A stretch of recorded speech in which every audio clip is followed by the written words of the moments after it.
Going on, everybody? We got a heater loading today. Cowboys Collective, episode 6. AOC just got me right. First, he said it was episode 18. I'm like, dang, we did 18 shows already. But no, it's episode 6. And I got to tell you, if you have not told a friend to tell a friend about this collective, this show, all the information that is out there right now, you could have got it really early from this gentleman, John Machota. We have John Machota, we have Law Nation, we have AOC.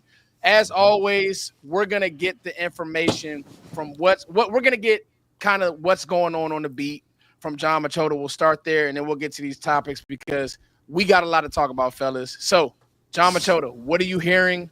What's going on? We know the elephant in the room. Mike McCarthy is no longer the coach.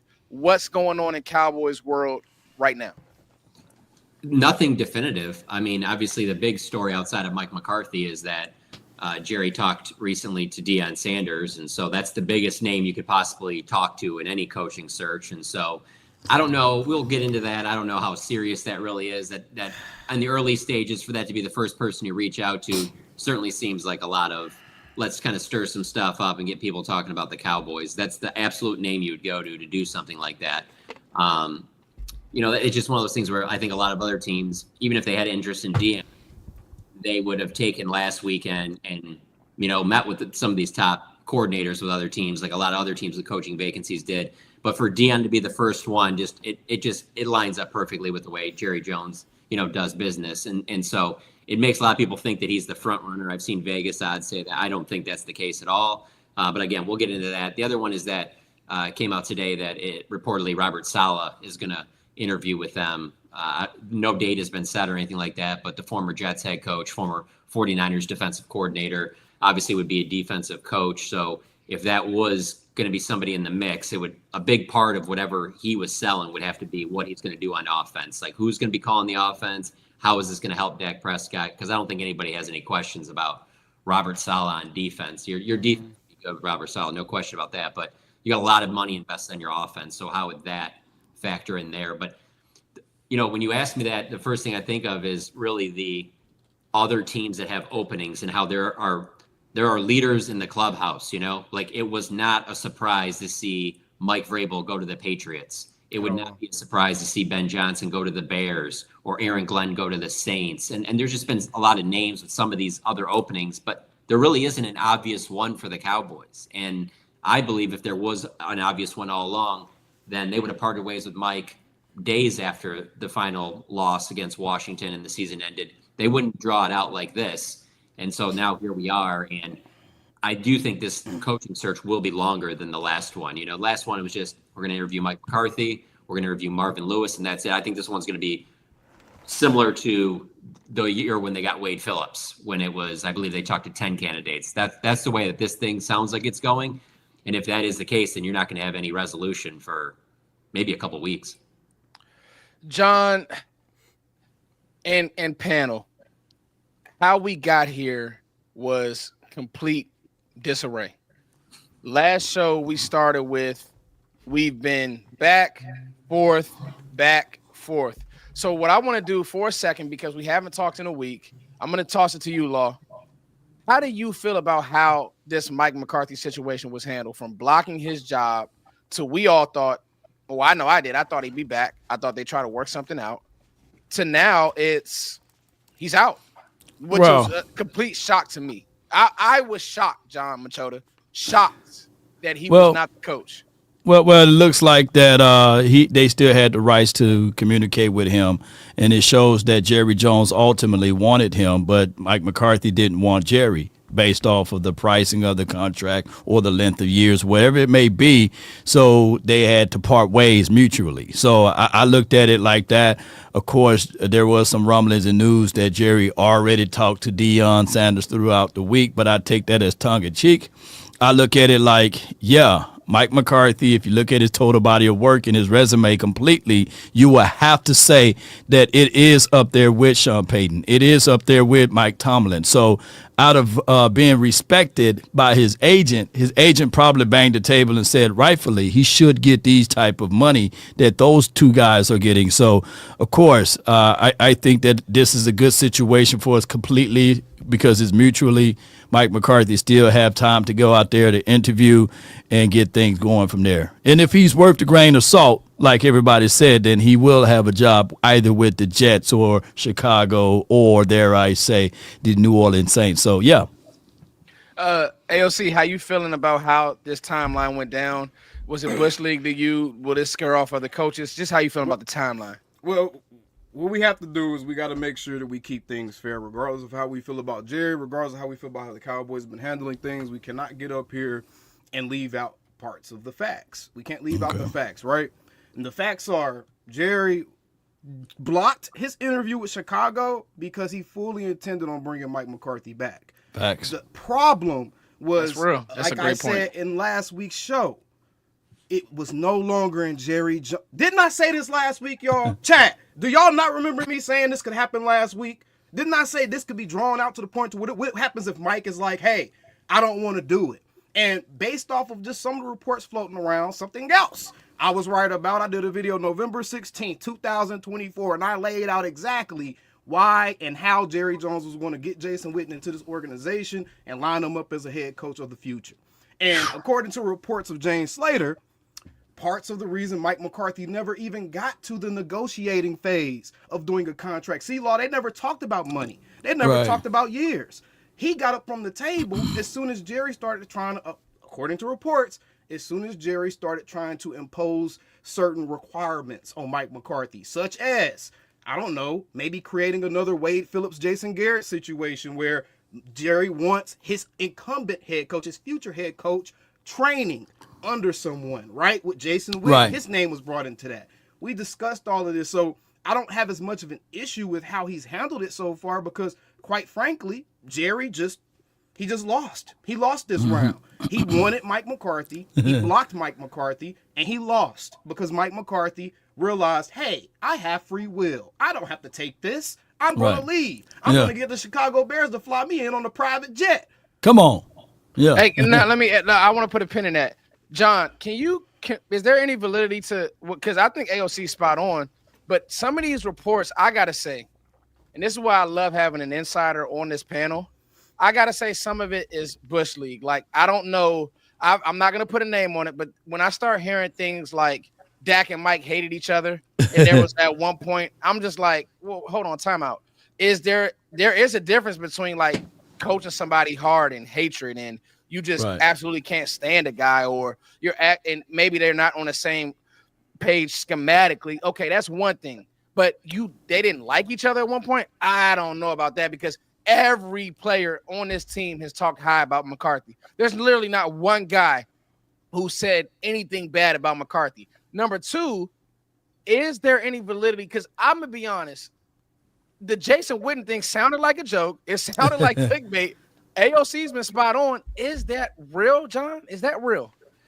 So there's a lot to unpack there from everything that you guys said, because I have a lot of thoughts on all of it. So let me just start with the Jason Witten thing. I don't see Jason Witten as their next head coach. I do see Jason Witten being on that staff. And if you're O-line something, I can see why you wouldn't want Jason Witten on your staff, because you're going to be the guy just preparing him to take the next job. And there might be a coach out there. Who's to say that if there's no interest in, let's say, like a Pete Carroll, Robert Saleh deal where he does the contract where he's the head coach for 2 years, and then Jason Witten is the head coach in waiting. We've seen that in college. That's not really a pro thing. But with the Cowboys, you can never count that out. And so that's my thoughts on that. It would not surprise me to see Jason Witten on this next staff, but I don't think he will be the head coach. As far as the Dak Mike thing, I don't think Dak and Mike were as tight as maybe Dak and Kellen Moore or even Dak and Jason Garrett were when Mike first was the head coach. As the years went on, like at the end here, I don't see that at all, where there was some disagreement or that Dak wanted to move on or anything. Like I never saw that.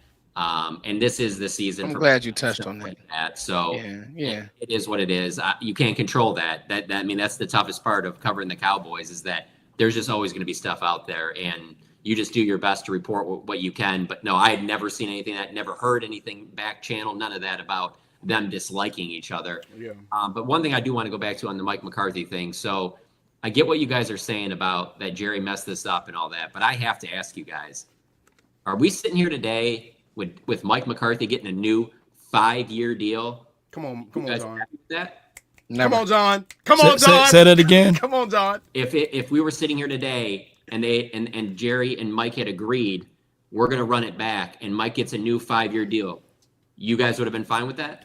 No, My head's exploding. No, it had to be some type of concessions or something dealing with, hey, we'll bring you back, but these will be the stipulations. Maybe another offensive coordinator. Maybe you step away from play calling, or maybe they put into somewhere as you get these type of things. And I don't know whether or not the incentives would be open to the public, but I think that would be one of the qualifiers there too. Like, if you get us here, you will have this incentive. If you get us there, you will have that incentive. But outside of that, I don't think 4 to 5 more years of Mike McCarthy would have been able to suffice for the things that we're looking for, especially out for this franchise. But to Jerry Jones' mindset, if he says that, and he said, well, I want to marry Mike McCarthy's contract with Dak Prescott, I think that could have been the only way that you would bring back Mike McCarthy. So, to answer your question real quick, hell no, I want Mike McCarthy back on no 4 or 5 year deal. Hell no, I'm glad. Good riddance, Mike. Bye, man. Don't let the door hit you with a good Lord split you, bro. Get up out of here. Goodbye. And I don't get this. I don't get the sense that Jerry wanted him back on that long-term deal either. It would have been maybe it's a 2-year deal, and if in those next 2 seasons they make this NFC Championship game run, they make a Super Bowl run, then you go back to the bargaining table, and hey, you've taken this franchise somewhere it hasn't been in 30 years. Right. We'll reward you for it. That's different. But the idea that you would give Mike a new 5-year deal. I mean, here's my thing. Like, I think Mike's a good coach. I think he's going to get a head coaching job somewhere else. But there is a little bit of that kind of what you're seeing in Pittsburgh a little bit where I like Mike Tomlin a lot, but there is something about like when something stays the same. It gets stale. It gets stale. It might be fine somewhere else. Yep. It might be great for Caleb Williams, and it might be a great stabilizing force for the Bears or something like that. But with where things were going, particularly on offense, it's hard for me to think that Jerry Jones was going to buy in for 5 more years. Well, and if you're a Bears fan, I mean, you pay for a 9-7 season, a 10 and whatever season, 12-5, whatever. But I agree there. I think, the thing though, real quick on that, Foots, if you're the Bears though, the dilemma you have is, do you want the stabilizing factor, or are you so caught up with what's going on right now and what just happened in Washington, where you feel like, if I bring in the right guy, like a Ben Johnson or something like that can spark Caleb, why couldn't we have that season right away? Now, obviously, Ben Johnson doesn't have previous head coaching experience like Dan Quinn does, but I could see for the fan base, my only issue with that is that I just think that they're in a spot, kind of like Washington was, though, where they need to stabilize things. That's why I think Mike would make some sense there. I'm going to tell you, being in this area close, I'm glad that we brought up Dan Quinn and we can get this out of the way, because a lot of people have inquired, why didn't you keep Dan Quinn? What do you think about Dan Quinn? So, yeah, I'll say this. These are my high-level thoughts, and you guys can fight me on it. Dan Quinn is the ultimate shot-in-the-arm guy. He's the ultimate, like, if you want a drink of Celsius water, I know that's the new hot energy drink, that's what Dan Quinn is. However, I want to see. Crash. Yeah, exactly. I think I lean toward more what John is saying of maybe getting a young guy who has staying power, because the problem with a guy like Dan Quinn, and we saw it in Dallas, you move on from Mike Nolan to Dan Quinn, this defense, oh my God, Law, man. Oh my God, bro. My man Borna came in here with the Sanders foolishness, man. Oh my God! Hold on. He donated Foots. It's a super chat question. It's the first super chat of the channel. Yeah. We got to honor that. Hold on. Let me see what I do. I'm trying to tell y'all. Well, hold on. I try my hardest to not look at the chat, because you'll lose focus. What I'm saying about Quinn is high level. Quinn is a shot in the arm guy, but we saw this defense after a while. You talk about stale, you talk about the same looks, you talk about the hoorah goes away, and then it's X's and O's. And I agree. Right now, Jaden Daniels is having that Dak Prescott type year. I want to see when they play a harder schedule. I want to see when Tyler Biadasz is figured out and other players. Washington. My bad. That was my Tourette's was acting up. My bad. I just want to end there real quick. If this is Dan Quinn, and he's available right now, it makes total sense. Right. But I'm not going to act like I can't remember. It's almost a year ago to the day. You had to do that right after the Packers loss? You want to talk about however you feel about Jerry Jones right now, and believe me, I'm about to say, why we talk about DQ, man? No, I'm just saying if you would have hired Dan Quinn as the head coach after that Packers loss, people would have been irate. Yeah, but I think that no one was fired after the Packers lost, right? No one, not a single soul. Everyone was eligible to either walk off with their own power. Well, you would have to move on from Mike. And yeah. So I get it. I get what you're saying. And the difference is between Dak's rookie year and Jaden Daniels is, and I know attack, before I say this, I got to say this. The difference is between the two is that the Washington is finna go into an $89 million available in cap space, and they got a front office that's going to make some moves and step back and allow Quinn to pick out what he want to pick out, and Jaden Daniel will have more and more opportunities to have more and more weapons. They're going to add to instead of take away because the Cowboys was taking away everything from our quarterback. Hey, man, we got all this Cowboys news. Screw the Commanders, man. We got all this Cowboys news, man. Go ahead. We got Deion. We got Saleh to still talk about. Hold on, AOC. Let's keep it on the rails for this. Temper. Yeah. Let's keep it on the rails. Whoa. The reason being why, on the rails is talking Cowboys for damn. but it's context. Context that matters. But go ahead, Foots. The reason why it's context because there's people who will, like you said, make these apples to apples comparisons. Where again. Another thing that I'll say is this: have we thought about what happens if this doesn't work?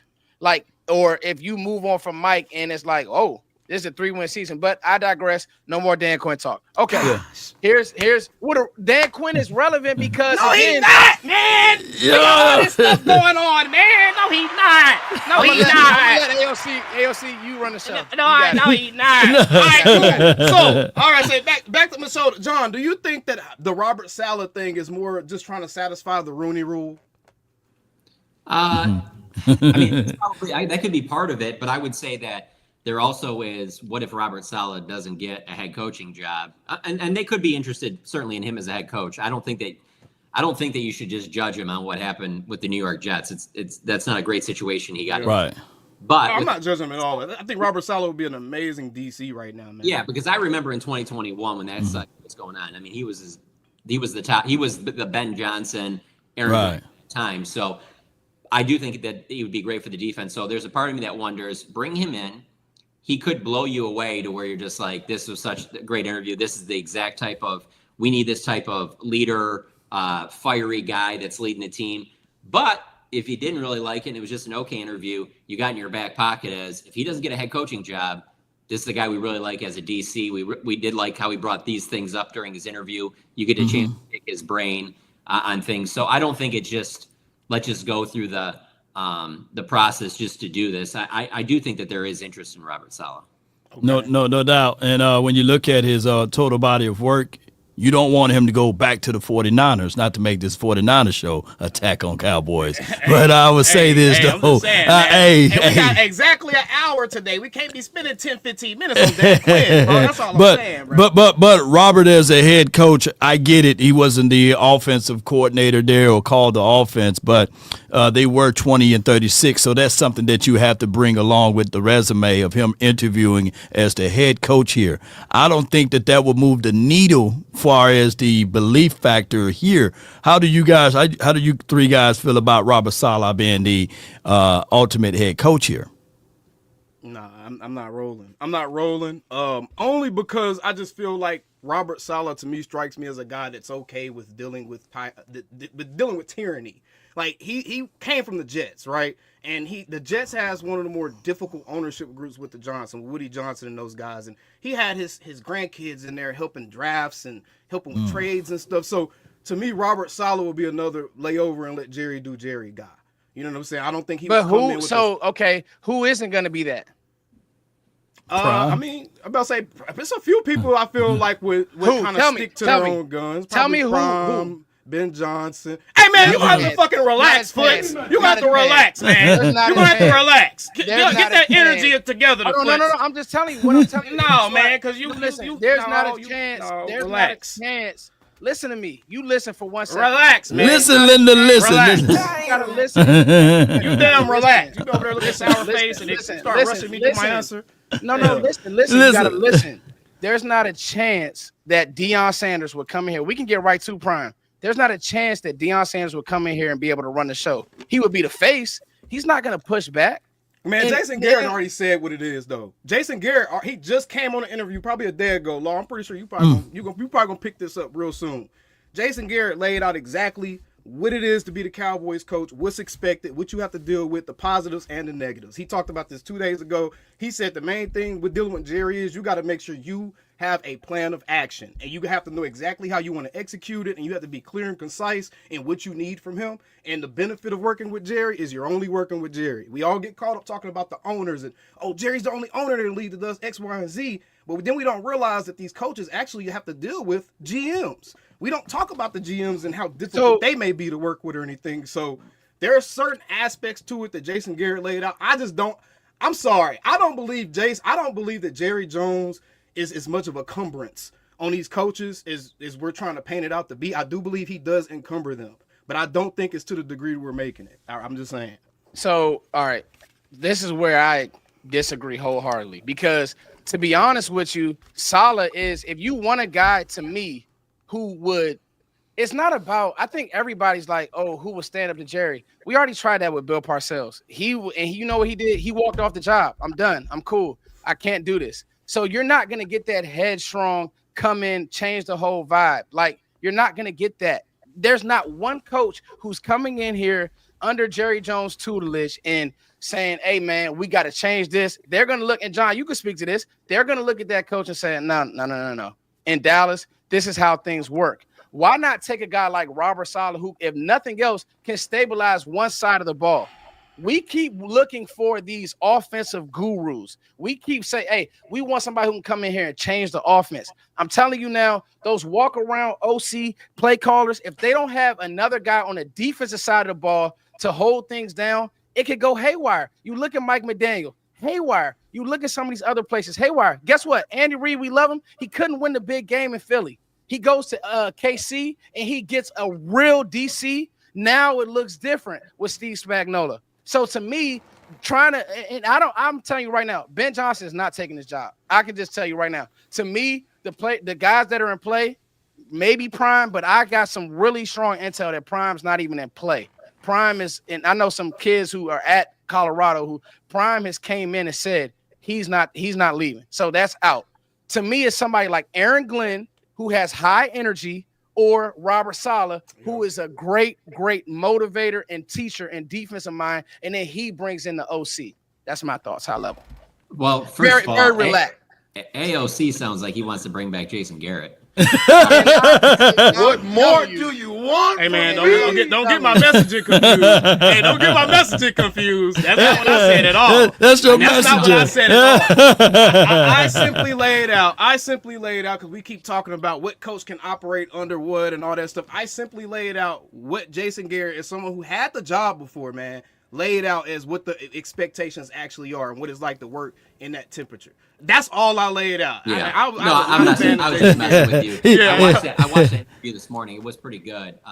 Just because Jason wouldn't talk like that when he was the head coach. So exactly. He's in a position now where he can say things that he wouldn't have said at the time. But I will say he's still very close with Jerry, very complimentary of Jerry. I wouldn't expect him to be otherwise. But yeah, no, he did make some really interesting points about the job. Deion is the one name I would say that's why you would bring him in.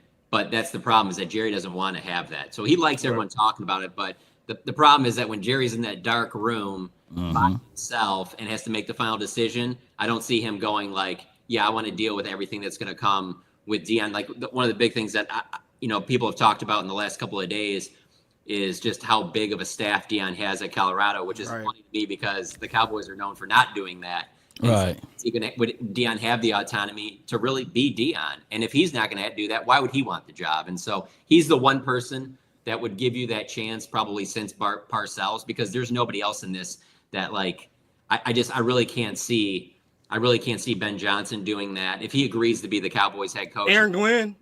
What's that? Aaron Glenn. I like what you're saying. Glenn I think Aaron Glenn He's an If old Jason cowboy. Witten had more skins on the wall in terms of coaching, I think there is a day down the line where, because Jerry respects him so much from his days as a player, maybe he could push back on some of that stuff. But even then, I don't know if he would, because again, he's close with the family. I don't think he would, be taking shots at Jerry on the podium, like you can't rule out Deion doing. And a lot of fans would love that, and it's wild. I just don't know that gets you closer to winning a Super Bowl. And where I think Deion would make a lot of sense is if the Cowboys were coming off that, early 2000s, 5-win seasons 3 years in a row, and you're kind of doing a rebuild. You don't really have your quarterback. When you give $60 million to Dak Prescott and you give 34 to CD, and you're going to give whatever 35, 40, whatever to Micah, like, you're not in a rebuild. So you need somebody that you think can come in right away.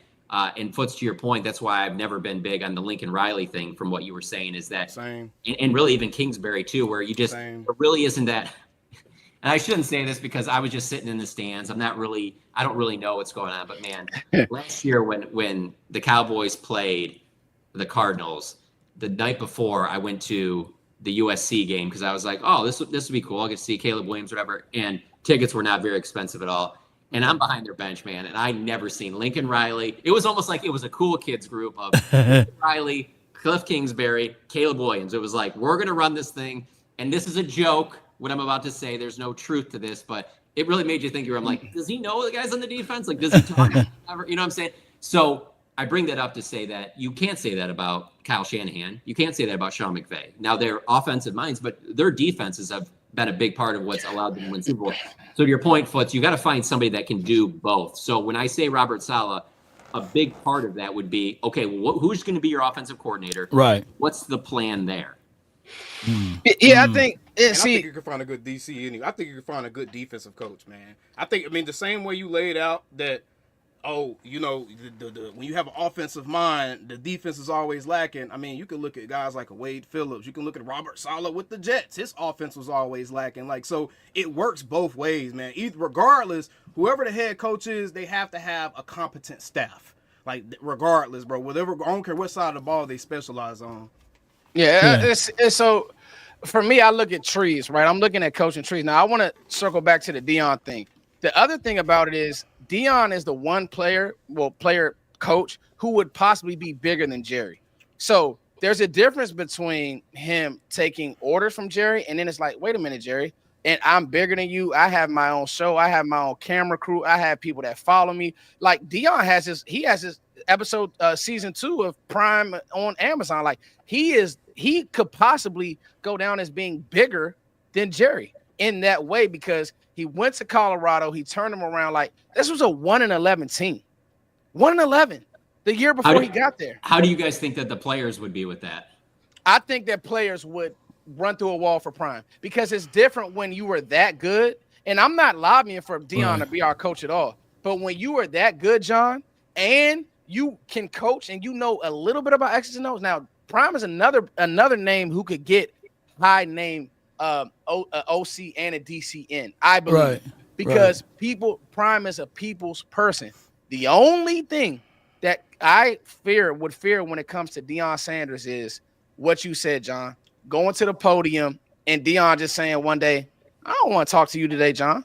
I don't like what you wrote about me. Because he's done that at Colorado. Hold on, time out. He's done that at Colorado, where it's just like, I don't think, and that's where I think Jerry was stepping like, hey, wait a minute. We don't do that here. And that would be the issue. But other than that, I mean, bro, I do believe that players will play hard for Deion Sanders. That's a fact. Because when you are that good and you know what you're talking about, some players that come back and coach like, I don't really know. He can capture a room. That's what Prime can do. So that's where I see. But see, when we just throw off, like, I'm gonna tell you, the reason why I'm scared of the hot shot OC is exactly what you just said, John. Would they have the capacity, like a Kellen Moore? Kellen Moore would not be able to capture a room. You just said it. We just answered this question, John. Kellen and Dak were really cool. That's a problem. Because to me, when you're buddies like that, is everybody being coached hard? Is there a standard? All these culture things that we want, Kellen, they will look at Kellen. Nah, No good. It's hard to have peer-to-peer coaching. Yeah, especially from the aspect of Kellen Moore to Dak, and that would be more of the same. So if you want to go against the grain a little bit, bring in somebody from the outside that haven't been here. I looked at Joe Brady and what he was able to do. He's coaching up Josh Allen on the offensive side, right? 28 touchdowns to 6 interceptions. He got those turnovers down as far as passing or what have you, and then he got 12 on the ground. So they implemented something new, the tush push over there in Bills land. So it got Josh Allen looking good. I'm quite sure Joe Brady come here, he will have Dak Prescott looking good, or dare I say Ashton Genty if you draft him in the first round. So there's so many things that we can look at, but we're behind the 8 ball. I think that we need to get this coaching staff together because we got over 20 free agent players that we have to evaluate. We have staff members that we have to evaluate and bring in. This is geared up for a long offseason, John. You're going to be doing a lot of writing and a lot of research on relationships that coaches had before and after. And if you guys looked at anything, the tractions this offseason is at its all-time high opposed to what we did last year when we didn't fire anyone. So as a content creator, hey, keep this going. But Jerry, got to hurry up and sign somebody so we can get ready to compete. Speaking of content, I just want to know, what has Deion done to make everybody feel like he's going to be this amazing head coach in the NFL? Man? That's fair. That's what the hell I need. Hold. Let me get on that, AOC. What you are not hiring Deion Sanders for his X's and O's. You're hiring him for his influence. He got to influence the power because he can get on the phone and say, "Hey, Myles Garrett, what you doing, baby? What you doing, baby?" You know, or he can get on the phone and say, "Tyreek, So come on, I meet you on 21 and prime." College, bro. Oh man, come on! But this is not college, bro. That's the type of influences. How do you know? How do you know? How do you know? The biggest difference in Colorado has not been the coaching. It's been the fact that Deion's star powers allowed him to get top-ranked recruiting classes in that mug, man. Who has he beaten in college that you look at that game and you say a coach won that game? Nobody. Any big game he's played in, any game he's played in against viable competition, any game he's played in against anybody that's worth a damn, bro, it's been embarrassing. You talking about from HBCU, and then you talking about what Fuchs just said, a team that won one game. They won one. Nothing. The Colorado haven't proved nothing. They won one it's game. A completely different game, bro. You can't come to the NFL. You cannot come to the NFL and bring in 50 new guys. AOC, Prime at Ohio State, what'd he do? You cannot come Prime to at the Hooker, NFL. Prime at Texas. If you put Prime at Ohio State, what do you think he's doing? He gonna have great recruiting classes. You're not listening to the argument. Coaching in college is completely different, and coaching it's a completely different job description of what you need to be good at. Everybody will say your best skill when you're a coach in college needs to be recruiting guys, bro. That has to be one of the best things you can do is recruiting. Prime is an all-time great marketer and recruiter, and he's amazing at dealing with young men. But he has not proven beyond a shadow of a doubt that he can coach in the damn NFL. And that's why I think this whole conversation is ridiculous, because what has he done? So you would trust. Hold on. Where did we get Jimmy off of? AOC. When we got Jimmy from college, where was Jimmy coming off of, bro? So you trust Ben Johnson more than Prime? Absolutely. Right, he showed it. He knows how to team and what evidence? And what evidence? What evidence do you have? Top 5 offenses. Every year, I have empirical data. Top 5 offenses every time he's had a chance to call a damn offense, bro. His own team don't trust him. Who the team trusts? His own team trusts. Did you see the report that they trust Aaron Glenn over? So now we're buying reports, bro. Ben Johnson came out himself and was very complimentary to Aaron Glenn. That's not some kind of controversy or some crazy stuff like that. Ben Johnson was in an interview today. Okay, that's fine. Ben Johnson was in an interview today talking about how great Aaron Glenn is. They're all trying to prop up Aaron Glenn because they know he's likely to get shafted in this coaching search cycle because of he's a black head coach. He's a black dude trying to get a head coaching job, so they're trying to prop him up. Hey, no, you cool because y'all been telling me shut the hell up. Let me get it off, man. Let me get it off. Well, let me get it off. Well, You can't tell me one be and another. quiet and then try to cut me off, Foots. Hell no. Hell no. Come on now, dog. Let's go one. No, actually, AOC, I want you to stay where you was at. I'm just saying. Stay where you at. Let's go one and then another. That's what I'm so. Shit, So y'all tripping, I want to tripping. really understand your argument. This is good. I like this. This is Y'all spicy. tripping. No, it's spicy though. But let me just say this. But let me say this. At the start, hold on. At the start of the season, people were saying just as much about Bobby Slowick as they were saying about Ben Johnson. Yes or no?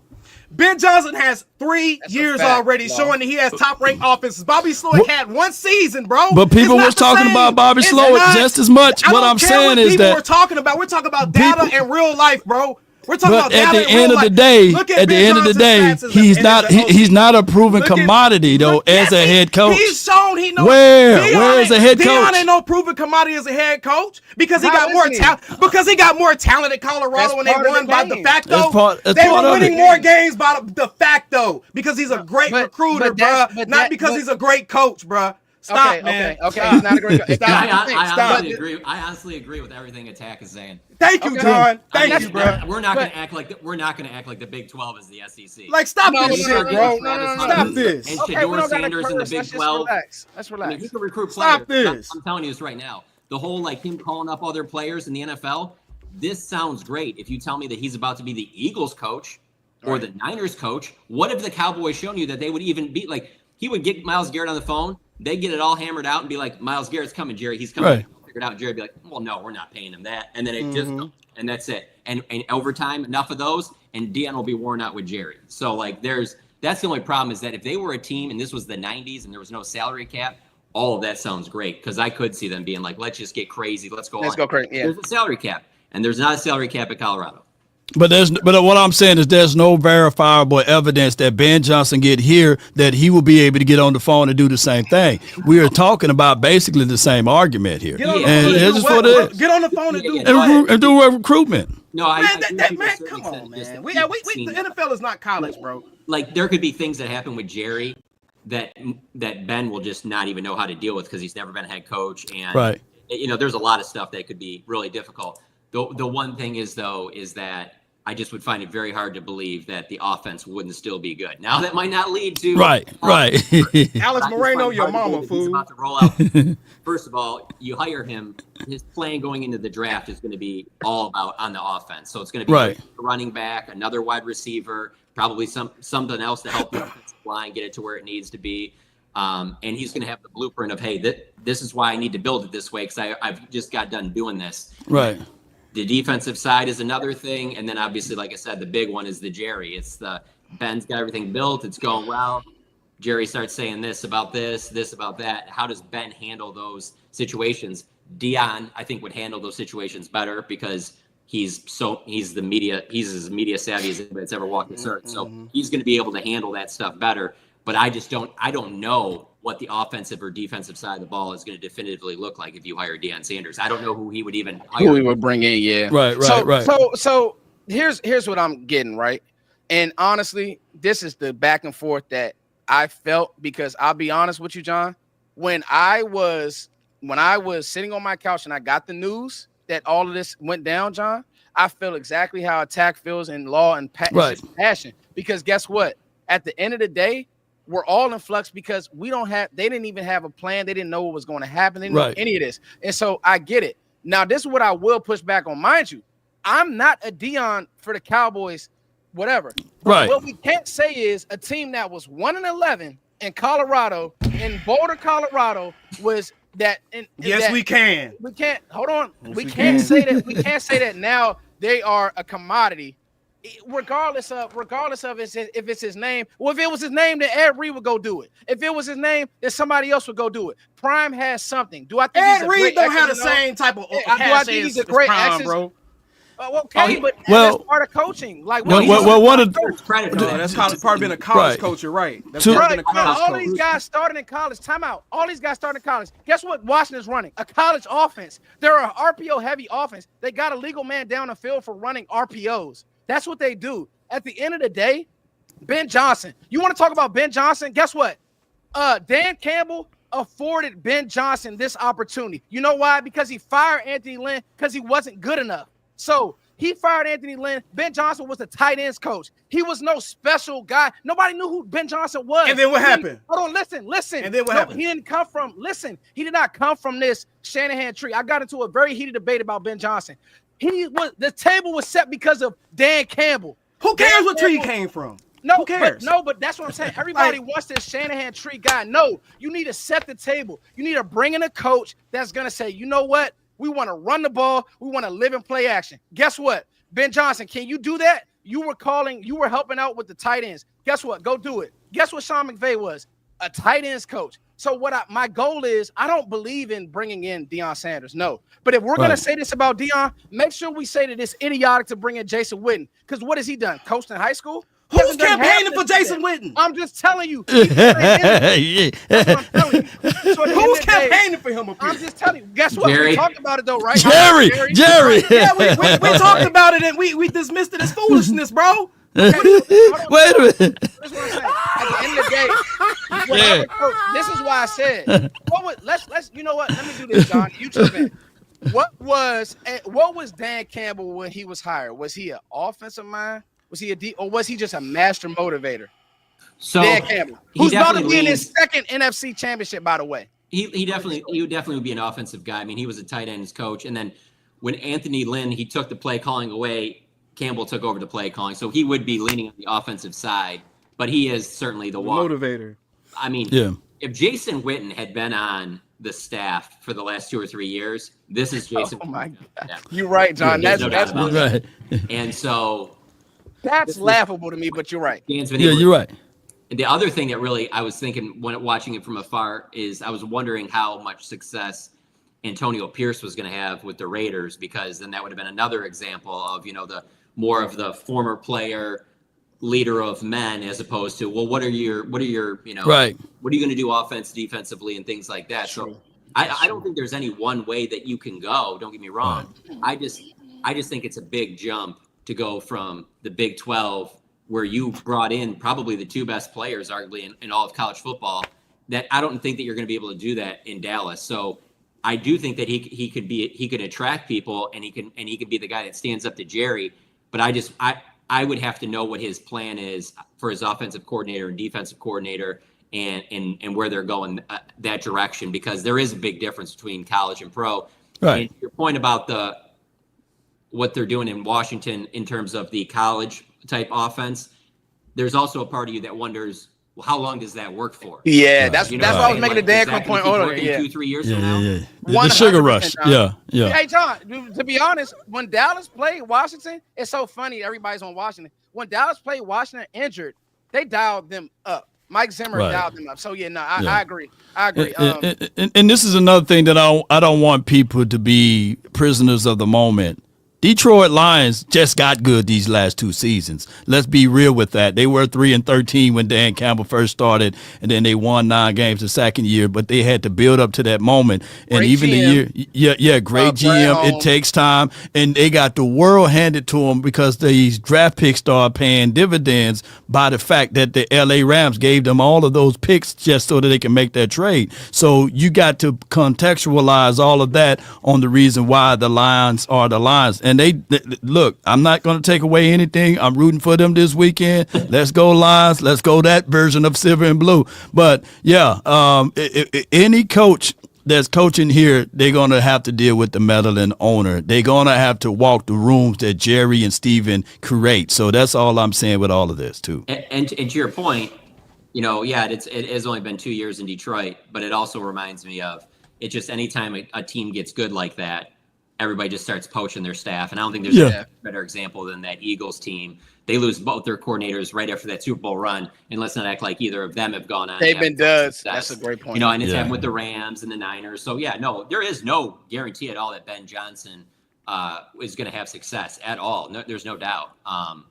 But it just of the candidates that are out there, I like what his resume is more than the others, because when I look at what's probably going to happen, and it's going to be a former head coach type, right? There's just a part of me where it's like, well, one, there's no coach that, I mean, again, because for me, I would like to see the Dallas Cowboys win a Super Bowl, And there's no former Super Bowl winning coach that goes to another team and wins a Super Bowl. So Right. it's like, why are you going back and doing this retread thing all the time? I guess maybe to try and be the first. So it's like, I look at Ben Johnson as like, well, you could be getting, Kyle Shanahan at the early stages, Right. Sean McVay at the early, and he can be Sean McVay, Kyle Shanahan for you instead of waiting for somebody else to develop the coach and then you bring him in. But Right. I feel like that's the way they're going to go, and that somehow they're going to have Witten on the staff, and then Witten will be the coach in the next 2 or 3 years. All right. Now, I want to ask AOC this. Does Jerry have a plan, or was he caught off guard? I think you kind of answered that, AOC, but do you feel like – I feel like you're good with reading between the tea leaves. Did you feel like he had a plan with all of this, or do you really think that Mike got him and it's like now we're making stuff up on the fly? Because that's part of that's why I'm so just behooved by this, John. It's like, really, guys? And so what do you think about that, AOC? I mean, yeah, I already said it. I mean, I don't think Jerry was thinking that this was going to be the way that this played out. I think he was pretty confident in the brand of the Cowboys, the star, and the allure that brings. And I think that he thought that Mike McCarthy would come back regardless of what stipulations he may have tried to put on him. And I think this caught him off guard. And I think that's why Jerry was in that room by himself in the dark, making all those phone calls, putting all them fillers out, because I think he's trying to do some damage control. So. Do y'all? I don't believe that he's making these calls by himself. I think that's lazy and just crazy reporting to me. Well, we don't believe any report. I mean, what we gonna talk about then? I mean, we gotta go off of something. According to Josina Anderson, there are other coaches that's in the mix that she just lamented, or she just put out on Twitter about an hour or such ago. So, do you know if there are other coaches that we can name out? Or in the mix? Let's read it, Law, because I actually had that pulled up to talk about. So this was her exact words. She said that the Cowboys have already inquired about multiple coaches and candidates, and they're farther along in the process than we believe. That's why I'm asking, like, did they jump in real quick? And then you got it. No, you look, ASC. No, I'm not, man. Y'all been on my ass. Y'all got the chat on my ass, bro. I'm not about to keep doing this if y'all gonna make me the villain, dog. I'm just gonna keep it a buck, man. You the heel, bro. You the heel. You the heel. You the heel, bro. I'm cool with these ignoramuses in the chat saying stupid stuff. But damn, bro, y'all can't be adding to it, dog. Y'all wild. But I want to throw this to y'all real quick, though. Do y'all think that, because this is my crazy theory, I think that we're seeing such a slow leakage of names and actual, like, pliable information because the Cowboys are still waiting on the coaches that they want to interview because they're still in the playoffs. I think they're still waiting on the Lions coaches. I think they're still waiting on a Joe Brady. I think they're still waiting on a Kellen Moore. I think they're still waiting on some of those guys to be done before we actually start really seeing, the Cowboys got the former interview. I think as soon as you start seeing these teams, matter of fact, after this weekend, I guarantee we start seeing a bunch of interviews get run up. Hey, let me say this. I 100% agree with you there, LC. And listen, chat. One thing about it, and y'all know some of me and Law, we've had battles on the round table. This is what we need. We don't want to be the boring. If it's not spicy like this, me and AOC going back and forth, I don't want it. I want AOC trying to take my head off, because if he ain't right, I'm coming back for him. And that's what we got to do. I'm going to say this, AOC. I'm going to knock y'all dick in the dirt, bro. You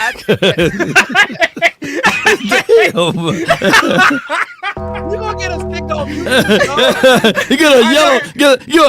This is our first monetized show. Gonna have a yellow flag. Your yellow flag. All right, go ahead. My man John, like, these guys cursing. These guys, we don't do this at that time. Well, we're 50 minutes in, and AOC hasn't left yet. John, we ain't do our job, man. I would have left, but I had to stand my ground and fight. Damn it! John, me and Law jumping, man. He actually do some haymakers. Yeah, he came back. Oh, hey, Law, he can box, baby. I'm gonna say this, AOC. I think that Ben Johnson is a lock to the Raiders. I think that Tom Brady, and I've been reading on your site, John. I actually read your 4 reasons why he was fired. Great. Shameless plug for John Machota. If you guys want to go read that, he's a writer and John's a writer first. Go read his article on 4 reasons why the Mike McCarthy thing didn't work out. But I think that Tom Brady is courting Ben Johnson to the point where I think that's a lock in Oakland. I'm not Oakland, Las Vegas. LA. I mean, Vegas. I can see that. That's a very reasonable line of thinking. I can see that. To your point, AOC, I hate it. But I think Kellen Moore's real because that's what they're. So to your point about the play, don't fight me on this, AOC, because I'm agreeing with you. I do think that they're waiting to see. I believe that they're waiting to see how they play the rest of these playoffs. Like if there's a world where if they go out and light up the Rams, you playing against McVay got it going, and he starts scoring points, and it looks a certain way. You can't tell me that Jerry's not going to bring back Kellen Moore to call this offense. Perfect storm, too, though, because L.A., they are more of an indoors, let's say, a finesse type of team. I heard it's going to be doggone like a blizzard out there in Eagles land. Let me know if that's true. But, I really want Foots to jump in on something because he said something that I just feel like will be gold for this show. And don't forget these super chats. Because I've been waiting. We'll get to him, yeah. I've been waiting to ask Foots about this one. Brother, what was that foolishness you was talking about this being Dak's fault that Mike's gone? Oh, no. All right, let me clear that. What did I say? No. So I'm going to tell you what I tweeted out. Okay, yeah, let's get it right. I'm going to tell you what I tweeted out. We almost got 400 up in here, by the way. But go ahead. I said what I said was, and I said... Now, for real, I might leave soon, John. Go ahead. This is what I said, and AOC definitely going to leave. I said... I was under the impression. This is why I'm flabbergasted too, AOC. Like I can't even fight you. What I said was they were tied together because everything I've heard was they loved each other. This, that, and the third. They're buddies. And I've also said that Dak did not play good this year. He just didn't. Whether it was the offense, that's the reality. And he's not athletic as he was. And so with that being said, whoever comes in, do they want Dak? Yeah, they'll want Dak. Dak's a franchise guy. We're not going to act like he's not. But I'm also going to say he did not play good. 11 touchdowns, 8 interceptions, bad interceptions at times. And so Dak can run an offense, but I likened it to this, AOC. I don't want to call him a game manager at this point. Oh, hell, here we go. I'm not going to say that. I want him to be the conductor. He's conducting the band, but I don't want him to be the reason why we're winning. Because at this point, I'm being honest, John. Do you want Dak Prescott throwing the ball 40 times? It was the reason we won 12 games last year, Foots. We won 12 last year, Foots. My bad. Go ahead, John. I don't want him throwing 40 times a game, but I look at what Detroit's been able to do with Jared Goff, and I just think that you can do a lot of that stuff with Dak Prescott. Listen, Jared Goff's around anywhere. He's the most pocket passer of pocket passers in this league now. And he has to be accurate, and he has to trust his wide receivers, which that's what, he didn't have trust. Hold on, y'all saying Dak less mobile than Matthew Stafford? Hold on, let John Friends go. What'd you say? You saying Dak less mobile than Matthew Stafford, man? No. I said Jared Goff is the least. Oh, okay. Yeah. I could. My mic went out. That's why I was asking for clarification. No. Okay, I'm trying to listen. Well, you stop talking about Dak. AOC is going to choke slam you. Oh no, that's fine. That's my guy. Dak, send me some money. But that's but the other thing is though he has receivers around him he really trusts, and so you have to have that as well. But then the other part of it is that they have a really good running game, and this Cowboys team did not have a good enough running game. And it really is a simple. I don't care what the analytic people say. Like it is really simple to. When they did what they did in 14 and 16, they had a good running game. And I don't care about the attempts or whatever. Show me a team that runs the ball well. I'll show you a team that's going to win games. And that's what they have to fix. So whatever the offensive coordinator is, there will not be, or head coach if it is the offense, there will not be any talk about, hey, what do you think about Dak? No, it's going to be, how are you going to maximize Dak? He's not going anywhere. So what are you going to do? And I think line one of that will be, how are you going to fix this run game? Obviously, from everything I've heard, I know you've talked about it, Foot, so this is a good running back draft class. Yeah, we'll get to it for sure. That with Rico or somebody else, and find some way to stabilize the offensive line and go from there. And I think everything falls back into place. But yeah, I don't think that Dak has to be the mobile Dak Prescott that he was 4 or 5 years ago for them to have success. He's shown you he can win from the pocket, but you don't need him throwing 45, 50 times a game. And John just said something, Law and AOC. That's where I'm at, and I appreciate the fact that John hasn't fought back. See, what happens on Twitter in the world that I live in with the draft community, AOC, is that there's people who they're just completely against drafting a running back in the first round, and it's just like, don't do it, and that's just like a sin, and you're going to hell if you do it. And I'm just like, that's crazy to me, because we were watching what the Lions did with Gibbs, and it's like, why wouldn't you want to? I'm of the mindset, John, use up Gentry for 5 years, get the most you can out of him for these 5 years, run him till you can't no more, and then draft another one. Like, what's wrong with that? And so to me, that was my only point, AOC, about Dak, is that I just don't like how the conversation is framed. But bro, like, I get what you were saying. I'm really just messing with you. No. That was gonna be good content when we talked about it. But yeah. I just don't like how this conversation framed, because if we look across the NFL, if we look at every game in the playoffs, the team that had the most rushing yards, the team with the most dynamic running back, is who won, regardless of who the quarterback was. Yeah. So I don't like framing discussions, especially when you got ignorant fans like some of the ones in our chat right now. I don't like framing discussions to where you're like where it's like almost like, this guy's not good enough, so we need to do this to make up for him not being good enough. No, just in the NFL, the running back position actually has a lot more value than what people. You got me thinking now, though. Now I'm trying to think, like, are these games this past weekend, like all of them? I already did the footwork. Off the top of my head, though, I just feel like whoever had the better quarterback in the game won. No, the running back. It was, I promise you, it was the running back. Look at the running backs. Whoever had the most rushing yards, you could definitely tell the difference. Yeah. Even Josh Allen in that game, even in Josh Allen's game, James Cook took that game over early. That's why I said Joe Brady. That's why I'm bringing up Joe Brady. Yeah, he got like 100 yards of trash time yards. It was like fourth quarter bombs that he was throwing. Cook is really good, AOC. James right Cook, about yes, bro. Yeah. James Cook really carried that. Bucky Irvin was the difference in that. Him and Mike Evans were the difference in that Tampa Bay game before Baker Mayfield gave it up. You know what I'm saying? So he gave it up. So if you look at all those games, Saquon, like every game, the running back, Derrick Henry put up almost 200. Like CJ Stroud in the Texans, Joe Mixon gave you 20 for 100. That's why they say two things travel: defensive run game. So if you fix those two things, and those are two things that haven't been consistent here in Dallas. And I know we had the premium name of Ezekiel Elliott, but that kind of dropped off after 2018 to 19 type of stuff. So yeah, man, you bring in a Gentry, man, and you'll be able to figure out things. I get it. The offensive line is always a pivotal point to talk about. Mike Solari gone, Law. Solari is gone, but you just gotta. Jeff Blasco is gone too. Let's go to these super chats so y'all can get on up out of here. Yeah, super chats. We can go a little bit over because I will say these are all great points, and the biggest point is I want everybody leaving this live stream to understand it's about the staff. You guys just named two. This is how underground we are as Cowboys fans, and we got 400 people that want to hear about it. We talking about Solari and we talking about the underground pieces that we got to bring in. Who's going to coach this line? Yeah. Who's going to coach the running backs, John? Who's going to coach the quarterbacks, AOC? Like, who's coaching? Like, give me Mark Brunell. Sign me up. Great guy. Sign me up for that.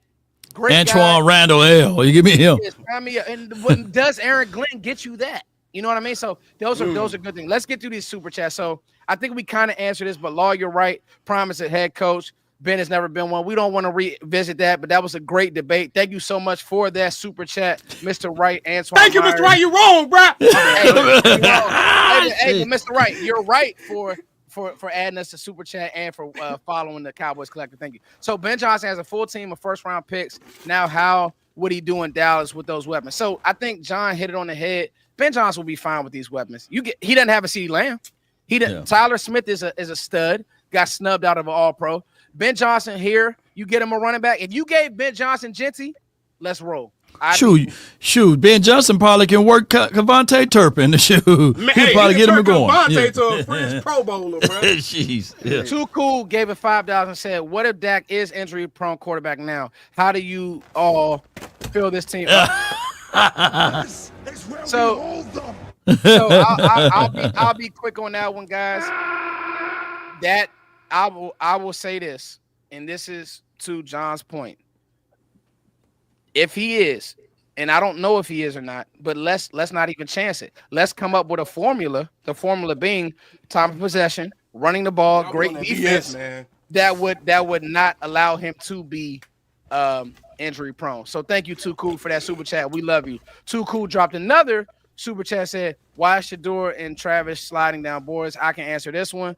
I don't think that Travis is sliding at all. I don't think Shedeur is that good. So I'm extremely objective, John. So we clear AOC. Just I rank. He's not in my top 50, and we'll talk about my top 50. We can do a show. Wow. Yeah, Shedeur Sanders isn't in my top 50. I'll be honest with you, Law. You like Jackson Dart over? Yeah. I was about to get Jackson's arm is a little bit more alive than Shedeur. See, the problem with Shedeur is all this athletic stuff that we're talking about. I don't see an athlete. I don't see a guy I see a slow-footed guy. Thank you, bro. Thank you. We AOC. I'm objective. You're so right. No, you're so right. Like that's objective. exactly what I see, bro. Like you're right on the money, bro. The problem with Shedeur is, you were throwing 2 5-stars. You go to the Jets. So let's say you go to a team that doesn't have a great receiving core or great O-line. The Jets. Now you running for your life. It's different. Ask Caleb. John talked about it. Hey, Caleb, you was down there in USC laughing. Yo, you had a great line. You go to Chicago where it's cold. They don't have a guard. They don't have a center. It's different. The league. But you know what you just did though, Foots. You just painted a picture that Shedeur falls to the 12th, and you're gonna see Jerry Wayne Jones sweating. Yeah, okay. I'm just saying you don't have it in your top 50. If you fool around and slide to the 12th, we're gonna be talking about this for ages. Hey, but I'm gonna tell you, Law, he's gonna get overdrafted. Foots doesn't have him in my top. I'm gonna tell y'all something.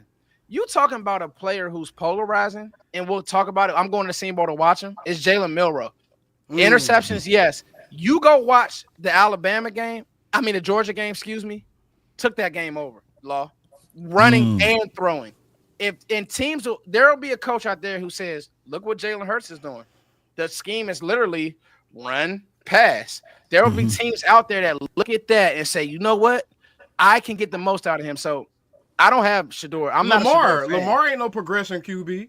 Same no, he's thing. not. No, he's not. Yeah, same difference. He's a big runner. And I like AOC. He is cool. See, that's what I'm saying. These are what we need. Thank you, Mr. Wright. AOC, if we don't have these debates, it ain't real. I'm not gonna shout. I'm not gonna knock no other platforms, but we're not gonna come up here with cheese and crackers. Hey, what do you think? No, I'm not doing that. Hey, look, we even got John Machota turned up. So Deion wants to coach his son. Yeah, so not too cool. He wouldn't. Jerry's not. That's not realistic. This isn't Madden. So thank you guys all for these super chats. Now I want to leave. I said it. We had a hard stop at 8, but this is just too good. I'm going to leave. We're going to go on record. This is what we do at the Cowboys Collective. Everybody, John Machota, I'm putting you on the spot. Who is the Cowboys' next head coach right now? That's what this show was about. Everybody get ready. Y'all are going on record. Yes, we getting spicy. Go, John. I want to know. It's going to be Kellen Moore. If I got to pick right now, if I got to pick right now, I got to leave. It's the safest. Hey, I'm leaving with you, Lo. To Jerry, it's going to be the safest name when all the dust settles, and it's going to be a younger type coach. So he's going to use that as, well, I didn't just go for another retread or somebody that had previous success. Kellen would probably be fine with Jason Witten being on the staff. So if it doesn't work out with Kellen, then he'll let Kellen go and he'll give it over to Jason Witten. And then you potentially keep Mike Zimmer as the DC because Mike Zimmer has previous head coaching experience. And so Jerry would like that together. And everything I just said is not necessarily what I would do, but I'm just saying, knowing how the Cowboys operate, I don't know how anybody else could be the favorite right now if you're betting your own money on it, not necessarily what you think is the best path to winning big and Super Bowls. But if you had to bet your own money on it, Kellen Moore would have to be the leader. We're not debating. We're not going to debate it, y'all. Everybody go. Yeah, go ahead, Law. Go ahead. AOC. No, bro. My name last on the banner. You go. I'll go, Law. Go. Ex-head coach of this team, John Machota, Law Nation. AOC, my brother, will be Aaron Glenn. You took my answer. All right, you took my answer. Okay, yeah. My bad. Yeah. That's fine. And he do got some ties. He do got some ties with the Cowboys and these sorts of things. That's a great name. That would make a lot of sense. And I would love that. By the way. I think that's a best case scenario type of situation. But for sure. Y'all go on and say pre-booze for me, man. The next coach for the Dallas Cowboys will be Mike Zimmer. They're gonna bring him back. They're gonna bring him back. They're gonna bring him back. You know. Yeah.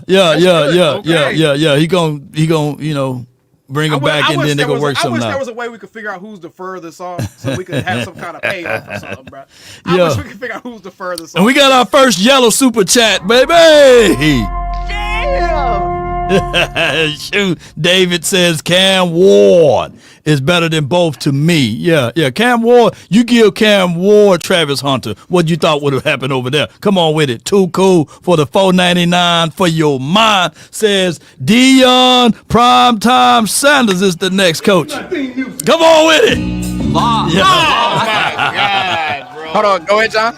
I thought that's what Law was gonna say. But He threw me a curveball, John. But people who know the channel, you know, Mike Zim was a consultant with Deion when he went to HBCU, D Jackson State, and also he was consulting just a little bit when he was in Colorado. So as a method to my madness here, that's the reason why you bring in Mike Zim. You know, it's a little method to it. But go ahead, AOC. Who's coaching your offense? That's a good one. That's gonna be the one that Jason Witten. That's why I can see where John is going. And I gotta say this, guys.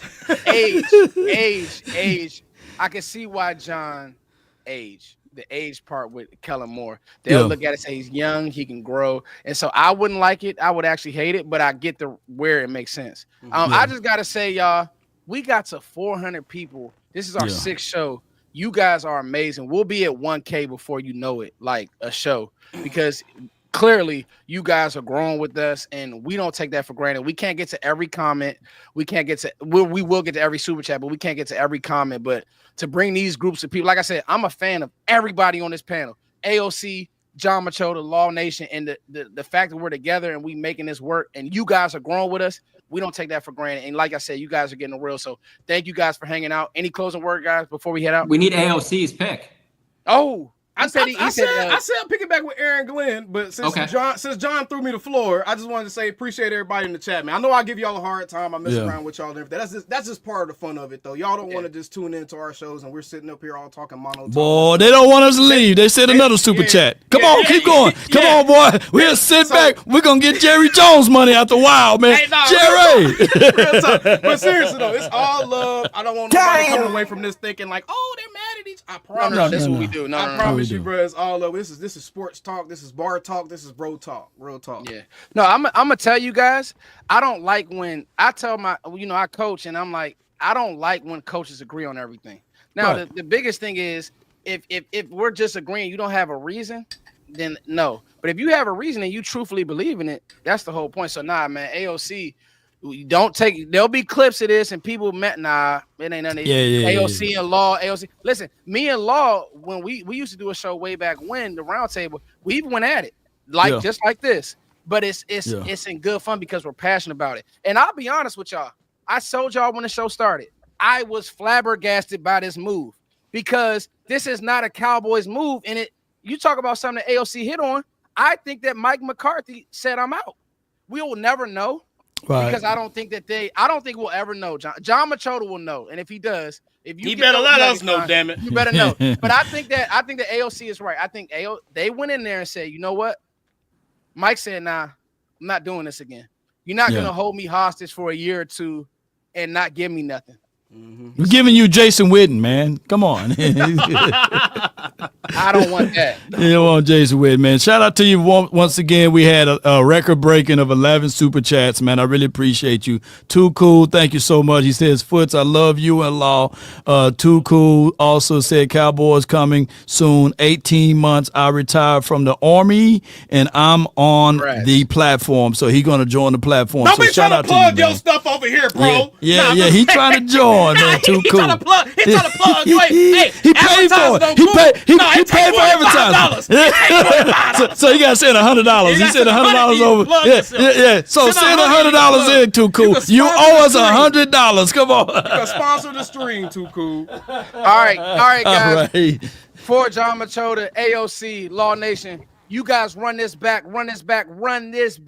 Cowboys Collective. We gone. Let's get Peace. Hey, Law, right. you got some music we can leave out to? We need something, man. Produce this thing, Law.